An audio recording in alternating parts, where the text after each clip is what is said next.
A explotación da vieira na ría de Arousa segue a ser fonte de conflitos entre as confrarías de Cambados e de Rianxo, á espera de coñecer os detalles do plan presentado polo Pósito do Salnés, que previsiblemente será remitido por mar este venres.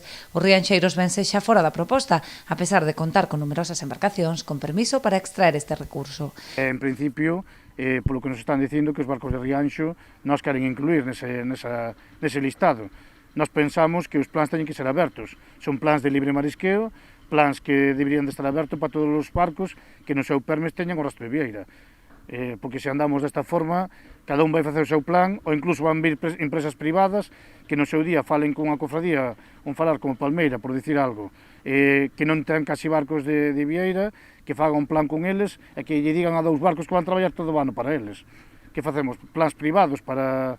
Non pode ser. Eu penso que os plans teñen que ser abertos para todo o mundo. O patrón maior rianxeiro lembra a este respecto que nos últimos 2 anos desenvolveron un plan en colaboración coa empresa Beiro aberto a todos os pósitos da ría. Daquela, varias embarcacións de Cambados sumáronse á campaña.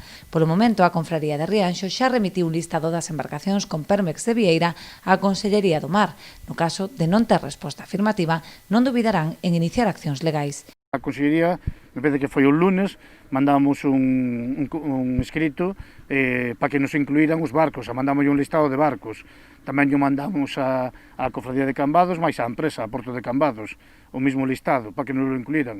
Esperaremos hasta final desta semana, porque a resolución suele enviar sempre a final de semana, esperaremos un pouco. En caso de que non estean, aí si tomaremos definitivamente medidas e pediremos daños e perjuicios aos barcos que non poderon asistir a esta campaña. Insiste en que os plans deberían ser abertos e unha vez chegado ao acordo coa empresa, decidir entre todas as confrarías o reparto de quilos e embarcacións.